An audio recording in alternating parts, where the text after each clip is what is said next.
بسم اللہ الرحمن الرحیم۔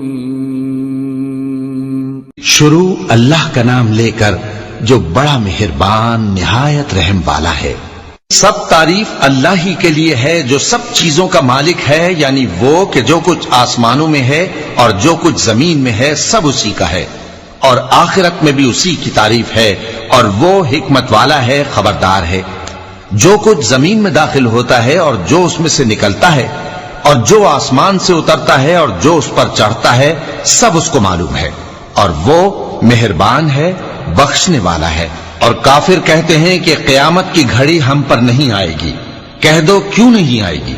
میرے پروردگار کی قسم وہ تم پر ضرور آ کر رہے گی۔ وہ پروردگار غیب کا جاننے والا ہے، ذرہ بھر چیز بھی اس سے پوشیدہ نہیں، نہ آسمانوں میں اور نہ زمین میں، اور کوئی چیز ذرے سے بھی چھوٹی یا بڑی نہیں مگر کتاب روشن میں لکھی ہوئی ہے، اس لیے کہ جو لوگ ایمان لائے اور عمل نیک کرتے رہے ان کو بدلہ دے۔ یہی ہیں جن کے لیے بخشش اور عزت کی روزی ہے، اور جنہوں نے ہماری آیتوں کے بارے میں ہمیں ہرانے کی کوشش کی ان کے لیے سخت درد دینے والے عذاب کی سزا ہے۔ اور جن لوگوں کو علم دیا گیا ہے وہ جانتے ہیں کہ جو قرآن تمہارے پروردگار کی طرف سے تم پر نازل ہوا ہے وہ یقیناً حق ہے، اور اس اللہ کا رستہ بتاتا ہے جو غالب ہے، قابل تعریف ہے۔ اور کافر کہتے ہیں کہ بھلا ہم تمہیں ایسا آدمی بتائیں جو تمہیں خبر دیتا ہے کہ جب تم مر کر بالکل ریزہ ریزہ ہو جاؤ گے تو تم نئے سرے سے پیدا ہوگے؟ یا تو اس نے اللہ پر جھوٹ باندھ لیا ہے یا اسے جنون ہے۔ بات یہ ہے کہ جو لوگ آخرت پر ایمان نہیں رکھتے وہ آفت اور پرلے درجے کی گمراہی میں پڑے ہیں۔ کیا انہوں نے اس کو نہیں دیکھا جو ان کے آگے اور پیچھے ہے، یعنی آسمان اور زمین؟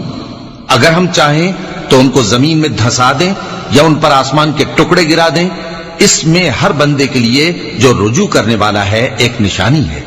اور ہم نے داؤد کو اپنی طرف سے برتری بخشی تھی اور کہا تھا اے پہاڑوں ان کے ساتھ تسبیح کرو، اور پرندوں کو ان کا مسخر کر دیا، اور ان کے لیے ہم نے لوہے کو نرم کر دیا کہ کشادہ زرہیں بناؤ اور کڑیوں کو اندازے سے جوڑو، اور نیک عمل کرو، جو عمل تم کرتے ہو میں ان کو دیکھنے والا ہوں۔ اور ہوا کو ہم نے سلیمان کے تابع کر دیا تھا، اس کی صبح کی منزل 1 مہینے کی راہ ہوتی اور شام کی منزل بھی مہینے بھر کی ہوتی۔ اور ان کے لیے ہم نے تانبے کا چشمہ بہا دیا تھا، اور جنوں میں سے ایسے تھے جو ان کے پروردگار کے حکم سے ان کے آگے کام کرتے تھے، اور جو کوئی ان میں سے ہمارے حکم کے خلاف کرے گا اس کو ہم جہنم کی آگ کا مزہ چکھائیں گے۔ وہ جو چاہتے یہ ان کے لیے بناتے، یعنی قلعے اور تصویریں اور بڑے بڑے لگن جیسے تالاب اور دیگیں جو ایک ہی جگہ رکھی رہیں۔ اے آل داؤد شکر کرتے رہو، اور میرے بندوں میں شکر گزار تھوڑے ہیں۔ پھر جب ہم نے ان کے لیے موت کا حکم صادر کیا تو کسی چیز سے ان کا مرنا معلوم نہ ہوا مگر گھن کے کیڑے سے جو ان کے عصا کو کھاتا رہا۔ پھر جب وہ گر پڑے تب جنوں کو معلوم ہوا اور کہنے لگے کہ اگر وہ غیب جانتے ہوتے تو ذلت کی تکلیف میں نہ رہتے۔ اہل سبا کے لیے ان کے وطن میں ایک نشانی تھی، یعنی 2 باغ، ایک داہنی طرف اور ایک بائیں طرف۔ کہا گیا کہ اپنے پروردگار کا رزق کھاؤ اور اس کا شکر کرو، یہاں تمہارے رہنے کو یہ پاکیزہ علاقہ ہے اور وہاں بڑا بخشنے والا مالک۔ تو انہوں نے شکر گزاری سے منہ پھیر لیا، پس ہم نے ان پر بند توڑ سیلاب چھوڑ دیا، اور انہیں ان کے باغوں کے بدلے 2 ایسے باغ دیے جن کے میوے بدمزہ تھے اور جن میں کچھ تو جھاؤ کے پیڑ تھے اور تھوڑی سی بیریاں۔ یہ ہم نے ان کو ناشکری کی سزا دی، اور ہم سزا ناشکرے ہی کو دیا کرتے ہیں۔ اور ہم نے ان کے اور ملک شام کی ان بستیوں کے درمیان جن میں ہم نے برکت دی تھی ایک دوسرے کے متصل دیہات بنائے تھے جو سامنے نظر آتے تھے، اور ان میں آمد و رفت کا اندازہ مقرر کر دیا تھا کہ رات دن بے خوف و خطر چلتے رہو۔ تو انہوں نے دعا کی کہ اے پروردگار ہماری مسافتوں میں دوری پیدا کر دے، اور اس سے انہوں نے اپنے حق میں ظلم کیا، تو ہم نے انہیں نابود کر کے داستان بنا دیا اور انہیں بالکل منتشر کر دیا۔ اس میں ہر صابر و شاکر کے لیے نشانیاں ہیں۔ اور شیطان نے ان کے بارے میں اپنا خیال سچ کر دکھایا کہ مومنوں کی ایک جماعت کے سوا وہ اس کے پیچھے چل پڑے، اور اس کا ان پر کچھ زور نہ تھا، مگر ہمارا مقصود یہ تھا کہ جو لوگ آخرت میں شک رکھتے ہیں ان سے ان لوگوں کو جو اس پر ایمان رکھتے ہیں ممتاز کر دیں۔ اور تمہارا پروردگار ہر چیز پر نگہبان ہے۔ کہہ دو کہ جن کو تم اللہ کے سوا معبود خیال کرتے ہو ان کو بلاؤ، وہ آسمانوں اور زمین میں ذرہ بھر چیز کے بھی مالک نہیں ہیں، اور نہ ان میں ان کی شرکت ہے، اور نہ ان میں سے کوئی اللہ کا مددگار ہے، اور اللہ کے ہاں کسی کے لیے سفارش فائدہ نہ دے گی مگر اس کے لیے جس کے بارے میں وہ اجازت بخشے، یہاں تک کہ جب ان کے دلوں سے اضطراب دور کر دیا جائے گا تو کہیں گے کہ تمہارے پروردگار نے کیا فرمایا ہے؟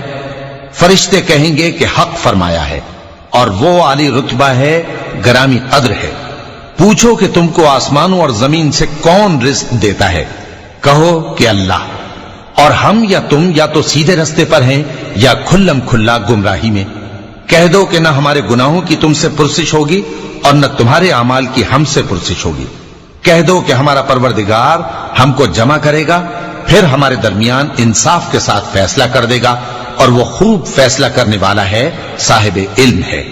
کہو کہ مجھے وہ لوگ تو دکھاؤ جن کو تم نے اللہ کا شریک بنا کر اس کے ساتھ ملا رکھا ہے۔ کوئی نہیں، بلکہ وہی اللہ غالب ہے، حکمت والا ہے۔ اور اے محمد صلی اللہ علیہ وآلہ وسلم، ہم نے تم کو تمام لوگوں کے لیے خوشخبری سنانے والا اور ڈرانے والا بنا کر بھیجا ہے، لیکن اکثر لوگ نہیں جانتے، اور کہتے ہیں اگر تم سچ کہتے ہو تو بتاؤ یہ قیامت کا وعدہ کب پورا ہوگا؟ کہہ دو کہ تم سے ایک ایسے دن کا وعدہ ہے جس سے نہ ایک گھڑی پیچھے رہو گے اور نہ آگے بڑھو گے۔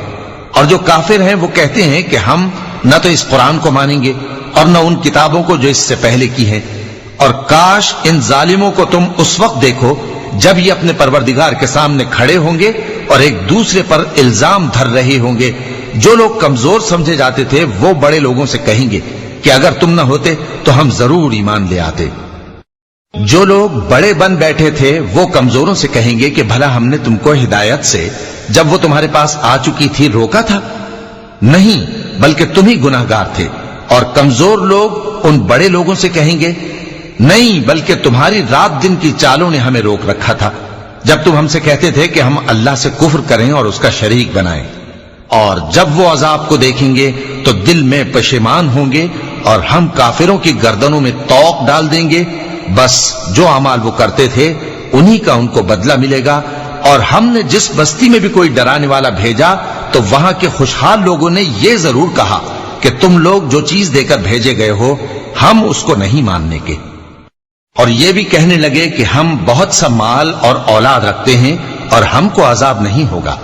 کہہ دو کہ میرا رب جس کے لیے چاہتا ہے روزی فراخ کر دیتا ہے اور جس کے لیے چاہتا ہے تنگ کر دیتا ہے، لیکن اکثر لوگ نہیں جانتے۔ اور تمہارے مال اور اولاد ایسی چیز نہیں کہ تم کو ہم سے قریب کر دیں۔ ہاں، ہمارا مقرب وہ ہے جو ایمان لایا اور عمل نیک کرتا رہا۔ ایسے ہی لوگوں کو ان کے اعمال کے سبب دگنا بدلہ ملے گا، اور وہ امن و چین سے بلند و بالا عمارتوں میں رہیں گے۔ جو لوگ ہماری آیتوں کے سلسلے میں ہمیں ہرانے کی کوشش کرتے ہیں وہ گرفتار عذاب کیے جائیں گے۔ کہہ دو کہ میرا پروردگار اپنے بندوں میں سے جس کے لیے چاہتا ہے روزی فراخ کر دیتا ہے اور جس کے لیے چاہتا ہے تنگ کر دیتا ہے، اور تم جو چیز خرچ کرو گے وہ اس کا تمہیں عوض دے گا، وہ سب سے اچھا رزق دینے والا ہے۔ اور جس دن وہ ان سب کو جمع کرے گا پھر فرشتوں سے فرمائے گا کیا یہ لوگ تم کو پوجا کرتے تھے؟ وہ کہیں گے تو پاک ہے، تو ہی ہمارا دوست ہے، نہ کہ یہ، بلکہ یہ جنات کو پوجا کرتے تھے اور اکثر انہی کو مانتے تھے۔ تو آج تم میں سے کوئی کسی کو نفع اور نقصان پہنچانے کا اختیار نہیں رکھتا، اور ہم ظالموں سے کہیں گے کہ اب دوزخ کے عذاب کا جس کو تم جھوٹ سمجھتے تھے مزہ چکھو۔ اور جب ان کو ہماری روشن آیتیں پڑھ کر سنائی جاتی ہیں تو کہتے ہیں یہ ایک ایسا شخص ہے جو چاہتا ہے کہ جن چیزوں کی تمہارے باپ دادا پرستش کیا کرتے تھے ان سے تم کو روک دے، اور یہ بھی کہتے ہیں کہ یہ قرآن محض جھوٹ ہے جو اپنی طرف سے بنا لیا گیا ہے۔ اور کافروں کے پاس جب حق آیا تو اس کے بارے میں کہنے لگے کہ یہ تو کھلا جادو ہے، اور ہم نے نہ تو ان مشرکوں کو کتابیں دیں جن کو یہ پڑھتے ہوں، اور اے نبی صلی اللہ علیہ وآلہ وسلم نہ تم سے پہلے ان کی طرف کوئی ڈرانے والا بھیجا، اور جو لوگ ان سے پہلے تھے انہوں نے تکذیب کی تھی، اور جو کچھ ہم نے ان کو دیا تھا یہ اس کے 10ویں حصے کو بھی نہیں پہنچے۔ پھر انہوں نے میرے پیغمبروں کو جھٹلایا، سو میرا عذاب کیسا ہوا۔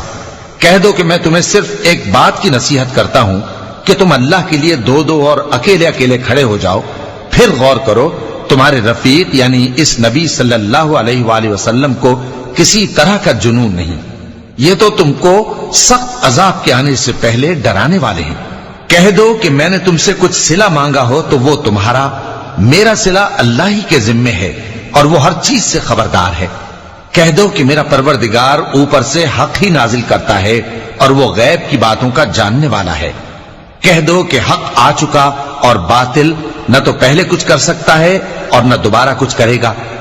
کہہ دو کہ اگر میں گمراہ ہوں تو میری گمراہی کا ضرر مجھی کو ہے، اور اگر ہدایت پر ہوں تو یہ اس وحی کے طفیل ہے جو میرا پروردگار میری طرف بھیجتا ہے، بے شک وہ سننے والا ہے، نزدیک ہے۔